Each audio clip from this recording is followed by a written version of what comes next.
में घुस आए और कभी तो खिलाड़ी सेंचुरी से पहले सेलिब्रेट करने लग पड़े। और आप इन मोमेंट्स को मिस नहीं कर सकते क्योंकि ये है क्रिकेट में हुए मोए मोए मोमेंट्स। नंबर 15 एशिया कप 2023 का फाइनल तो आप सबको भी याद होगा क्योंकि इतना बोरिंग फाइनल आपने भी अपनी जिंदगी में पहली बार देखा होगा क्योंकि इस फाइनल में मोहम्मद सिराज ने सिंगल हैंडेडली श्रीलंका की टीम को डोमिनेट करा और उनकी 6 विकेट्स की मदद से इंडिया ने श्रीलंका को सिर्फ 50 रन पर ऑल आउट कर दिया, जबकि ये मैच 50 ओवर का था। ये तो हो गई मैच की बात। अब इस मैच में सिराज की बॉलिंग पर एक ऐसा मोमेंट आता है जिस पर पूरी इंडियन टीम अपनी हंसी नहीं रोक पाती। मोहम्मद सिराज अपनी हैट्रिक पर होते हैं तो इस बॉल के लिए इंडिया के सभी खिलाड़ी 30 यार्ड सर्कल के अंदर आ जाते हैं और जब सिराज ने ये बॉल डाली तो डिसिल्वा ने इस बॉल को मिड ऑन की तरफ पुश कर दिया। अब मिड ऑन पर कोई फील्डर नहीं था तो खुद मोहम्मद सिराज इस बॉल के पीछे भागे, but at the end ball उन्हें पीट करके चौके के लिए चला जाता है और अपनी इस बॉल पर सिराज का ये एफर्ट देखकर पूरी इंडियन टीम उनके मजे लेती है।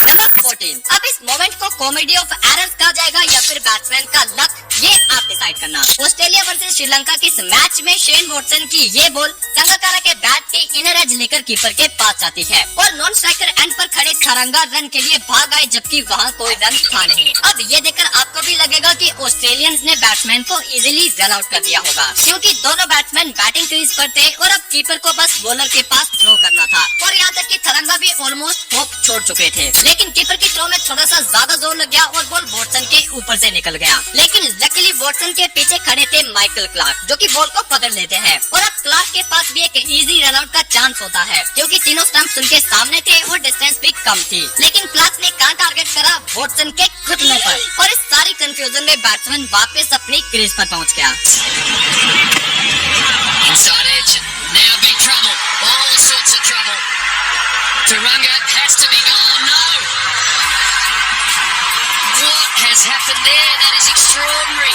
नंबर 13 आपने प्लेयर्स को 99 पर आउट होते तो काफी बार देखा होगा, लेकिन किसी खिलाड़ी को 99 पर सेलिब्रेट करते देखना ये काफी रेयर होता है और उस बैट्समैन के लिए काफी ज्यादा एम्बैरेसिंग भी। और ऐसा ही मोमेंट हुआ यशस्वी जायसवाल के साथ। एशियन गेम्स के इस मैच में जायसवाल 95 पर बैटिंग कर रहे थे और तब वो ये स्कूप शॉट खेलते हैं और उन्हें लगा कि बॉल छक्के के लिए चला गया तो वो अपनी सेंचुरी सेलिब्रेट करने लगे, पर जब रिप्ले देखा गया तो बॉल 1 बाउंस बाउंड्री के बाहर गया था, यानी कि जायसवाल का स्कोर अभी 99 ही था और वो उसे सेंचुरी मान चुके थे। नंबर 12 सिग्मा मेल, ये आप इंटरनेट पर काफी ज्यादा सुनते होंगे, लेकिन आज आप देखोगे क्रिकेट का असली सिग्मा मेल। एक मैच में पाकिस्तान के शाहिद अफरीदी को ताबड़तोड़ बैटिंग करने के लिए मास्टर ब्लास्टर अवार्ड दिया गया और इस अवार्ड को देने के लिए एक लड़की खड़ी थी। जब शाहिद अफरीदी अवार्ड लेने के लिए गए तो ये लड़की हाथ मिलाने के लिए उनकी तरफ अपना हाथ बढ़ाती है, लेकिन नहीं थारा फाइटर ठहरा सख्त लोना जो कि लड़की को देखता भी नहीं। बस शाहिद अफरीदी का भी यही एटीट्यूड था, हाथ मिलाना तो छोड़ो, शाहिद अफरीदी ने उस लड़की को ऐसे इग्नोर करा जैसे वहाँ कोई खड़ा ही ना हो। Miss Sara Shah will present the award.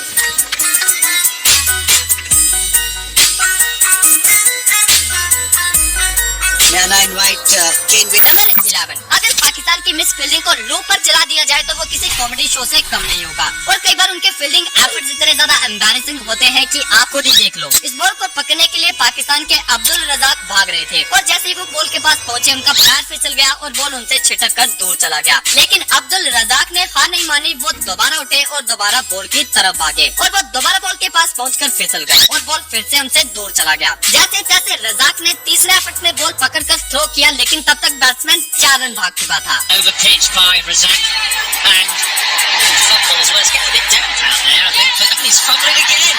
Oh dear. Keystone Cops. They come back for 3. They come for 4 in the end. Number 10 height छोटी होने का नुकसान क्या होता है ये भी देख लो। कॉमनवेल्थ गेम्स 2022 वुमेन क्रिकेट का फाइनल था जो कि इंडिया वर्सेस ऑस्ट्रेलिया के बीच खेला गया। अब इस मैच में जब इंडिया की विकेट गिरती है तो बैटिंग करने के लिए यास्तिका भाटिया को जाना था, लेकिन जैसे वो इस एडवर्टाइजिंग बोर्ड के ऊपर से क्रॉस करने लगती हैं तो उनका पैर इसमें फंस गया और वो गुलाटी मारते हुए नीचे गिर गई। यास्तिका भाटिया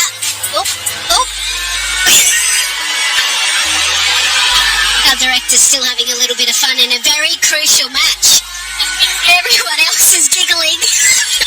नंबर 9 भाई जब कोई आपकी बात का यकीन नहीं करता तो कितना बुरा लगता है ना, और ऊपर से आपकी बात का मजाक बनाया जाए तब तो मानो जले पर नमक छिड़का गया हो। और सोचो ऐसे ही कुछ पूरी दुनिया के सामने हो तब भला कैसा फील होगा। वेल ऋषभ पंत ये अच्छे से बता सकते हैं। इंडिया वर्सेस ऑस्ट्रेलिया के टेस्ट मैच में नटराजन की बॉल टिम पेन के बैट के क्लोज होकर जाती है। अब पीछे खड़ी सभी खिलाड़ियों में से सिर्फ ऋषभ पंत को कुछ आवाज सुनाई दी, जिसके लिए वो अकेले अपील करने लगे। लेकिन स्लिप कॉर्नर में उनके साथ खड़े बाकी खिलाड़ी उनका साथ देने की जगह उन पर हंसने लगे। फिर भी ऋषभ पंत अपने कैप्टन को कन्विंस कर रहे थे कि भाई तुम DRS ले लो, लेकिन नहीं, सबने मिलकर ऋषभ का मजाक बना दिया और उनका मोए मोए हो गया। नमस्ते। अगर रात को किसी की उतरी ना हो तो अगले दिन क्या होता है आप ये भी देख लो। T20 ब्लास्ट का मैच था जिसमें बैट्समैन ने मिड ऑफ की तरफ ये शॉट खेला और वो रन लेने के लिए भाग गए। अब आपने देखा होगा कि जब बैट्समैन रन लेते हैं तो अंपायर अपनी जगह से हटकर साइड में खड़े हो जाते हैं ताकि रन आउट का चांस बढ़े तो फील्डर्स को विकेट्स पूरी दिखाई दे। यहाँ भी अंपायर ने रिवर्स किए डाला और वो फुल स्पीड में पीछे की ओर जाने लगे, लेकिन बीच में आ गया स्पीड ब्रेकर और अंपायर से गाड़ी कंट्रोल नहीं हुई और अंपायर सीधा जमीन पर।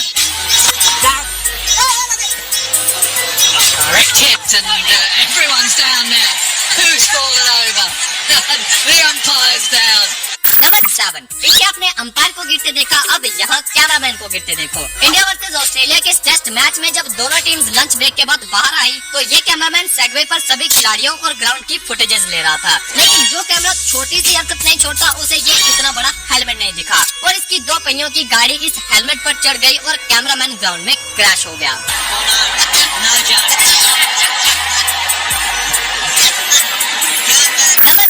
क्रिकेट फील्ड के बाद जब टीम्स वार्म अप करती है तो उनका मेन स्पोर्ट होता है फुटबॉल, लेकिन ये खिलाड़ी चलते मैच में फुटबॉल खेलने के मूड में आ गया। ऑस्ट्रेलिया वर्सेस पाकिस्तान के टेस्ट मैच में जब डेविड वार्नर ने इस शॉट को गैप में खेला तो पाकिस्तान के 2 खिलाड़ी इस बॉल को रोकने के लिए भागे और इनमें से शाहिन अफरीदी बॉल के पास पहले पहुंच गए, लेकिन जैसे वो बॉल उठाने के लिए झुकने लगी तो उनका मोमेंटम उन्हें आगे ले गया और बॉल उनके पैर से टकराकर बाउंड्री के बाहर चला गया। Oh, he's got into out. Playing the ball so nicely. He's kicked it on, not on. He's kicked it for 4. Shaheen Afridi.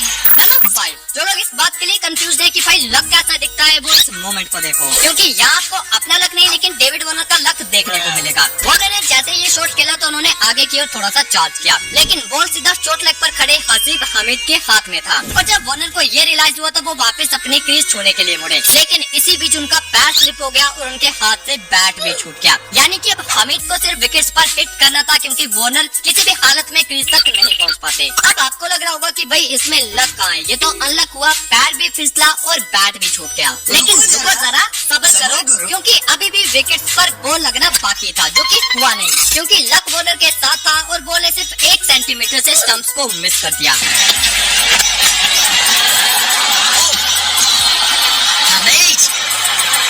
Number 4। अब इस मोमेंट को ज्यादा अनलकी कहोगे या फिर एक डम एक्ट कहोगे। ये मोमेंट है IPL में हुए SRH वर्सेस RR के मैच का। 125 पर SRH के 8 विकेट्स उड़ चुके थे और ये लास्ट ओवर था जिसे डाल रहे थे जेम्स फॉकनर और उनके सामने अपनी पहली बॉल खेलने के लिए खड़े थे अमित मिश्रा। बॉल मिश्रा को बीट करके कीपर के पास जाता है, लेकिन मिश्रा भाग आते हैं ताकि वो इरफान पठान को स्ट्राइक पर ला सके, लेकिन इरफान पठान खुद इंटरेस्टेड नहीं थे तो वो भागे नहीं, तो मिश्रा जी बीच में खड़े हो गए कि भाई ले तेरे चक्कर में रन आउट हो गया, लेकिन कीपर संजू सैमसन की थ्रो विकेट को नहीं लगती और मिश्रा जी को एक जीवन दान मिल जाता है। पर अभी भी मिश्रा जी क्रीज पार नहीं करते और वो फॉकनर पकड़ लेते हैं। अब अगर फॉकनर भी डायरेक्ट हिट मार देते तो मिश्रा जी अब भी रन आउट हो जाते, लेकिन फॉकनर की थ्रो भी विकेट को नहीं लगी और मिश्रा जी को दूसरा जीवन दान मिल गया। लेकिन अभी अमित मिश्रा क्रीज पार करने की जगह इरफान पठान को घूरे जा रहे थे। अब 2 मौके तो उन्हें मिल गए, लेकिन तीसरी बार वो पकड़े गए क्योंकि जैसे ही अमित मिश्रा क्रीज के अंदर पैर रखने वाले थे इस बार संजू की डायरेक्ट हिट ने उन्हें रन आउट कर दिया। नंबर 3। अब इस मोमेंट पर 1 नहीं 2 नहीं बल्कि 3 लोगों का मोए मोए हुआ। इंडिया वर्सेस वेस्ट इंडीज के इस मैच में सुरेश रैना ने ये शॉट खेला और बॉल बाउंड्री की ओर जा रहा था, लेकिन एंड्रे रसेल की एक लंबी दौड़ और इस फुटवर्क ने बॉल को बाउंड्री से जस्ट पहले रोक लिया, लेकिन रसेल की स्पीड उन्हें आगे ले गई और बॉल अभी भी मूव कर रहा था, बट बाउंड्री लाइन से जस्ट पहले इस बॉल बॉय ने बॉल उठा लिया और रसेल को पकड़ा दिया। अब देखा जाए तो ये चौका हो चुका था, लेकिन रसेल ने अंपायर से अपील कर दी कि भाई मैं इस बॉल को चौके से पहले रोक लेता, तो अंपायर ने एट एंड रसेल की अपील एक्सेप्ट कर ली और रैना को सिर्फ 2 रन दिए। नंबर 2। भाई ये रन आउट मुझे आज तक का सबसे सबसे फनी रन आउट लगता है जब सीपीएल के इस मैच में क्रिकेट के हैवीवेट कहे जाने वाले रकिन कॉर्नवॉल ने पहली बॉल पर फाइंडर की तरफ ये शॉट खेला। फील्डर से थोड़ी सी मिसफील्ड हुई तो कॉर्नवॉल के साथी खिलाड़ी नॉन स्ट्राइकर एंड से भाग आए, जिन्हें देखकर कॉर्नवॉल को भी भागना पड़ा। अब इस बंदे ने भागने के लिए लिटरली अपनी पूरी जी जान लगा दी थी, लेकिन फील्डर की डायरेक्ट हिट को ये पीछे नहीं छोड़ पाता और पहली बॉल पर कॉर्नवॉल को रन आउट होकर जाना पड़ता है। Talked about that eighth string of first runs for the Royals. Has to hurry, Cornwall. Gone! Number 1, आपने कई सारे अजीबोगरीब फैंस को क्रिकेट फील्ड पर घुसते हुए देखा होगा, लेकिन मुझे नहीं लगता इसकी तरह पागल फैन आपने कहीं देखा होगा, क्योंकि ये बंदा पूरे क्राउड के सामने बिना कपड़ों के ग्राउंड में घुस आया। लिटरली इसने कच्चा तक नहीं पहना था और ऐसा करने के बाद इसके साथ जो हुआ शायद वो अपनी जिंदगी में कभी भूल पाएगा।